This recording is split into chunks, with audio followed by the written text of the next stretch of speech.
এই কায়দা পড়লে সনদ ফুটতে পারবা, সনদ সনদ হাদিসের কি পারতে পারবা, সনদ, এই একটা রুলসের মাধ্যমে। এসে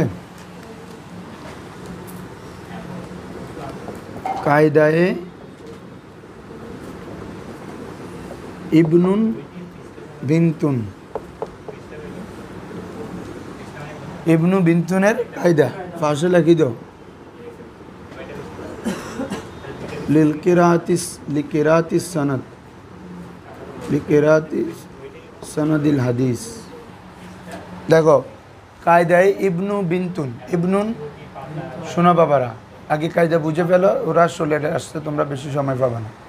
দেখো তাহলে ইবনু বিনতুন এটা সাধারণত দুইটা নামের মাঝখানে আসে না, মোহাম্মদ ইবনু আবদুল্লাহ, মোহাম্মদ ইবনে আবদুল্লাহ ইবনে ওমর, আবদুল্লাহ ইবনে মাসুদ, হ্যাঁ জাবের ইবনে আবদুল্লাহ।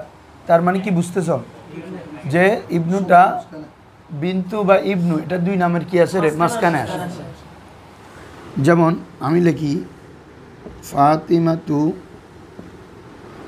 বিন্তু মুহাম্মাদিন সাল্লাল্লাহু,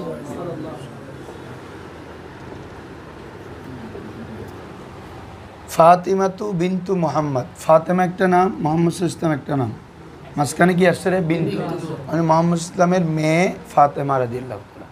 আর সনদের তো সে এমনই থাকে, অমুক ছেলে অমুক। তো এটা কীভাবে করবা শুনো, প্রথম নাম যেটা আছে, প্রথম নাম আর এদিকে ইবনু বা বিন্তু, এই দোনোটা হবে মৌসুফ সিফত। কি হবে? তার মানে বিন্তুটা প্রথম নামের জন্য সিফত হবে। কি হবে?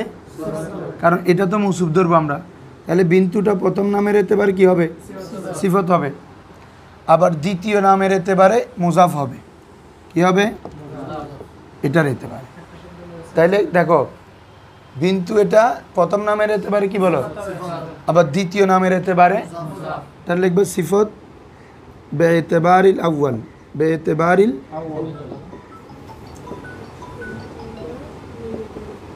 প্রথম, আর এটা হচ্ছে মুজাফ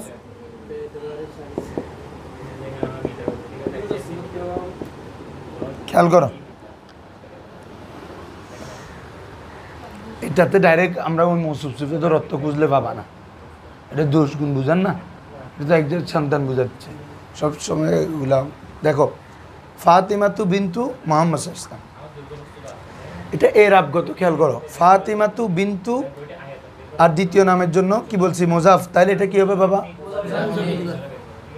তাহলে এই বিন্তুর মধ্যে আমি কি এরাব দিব জানো?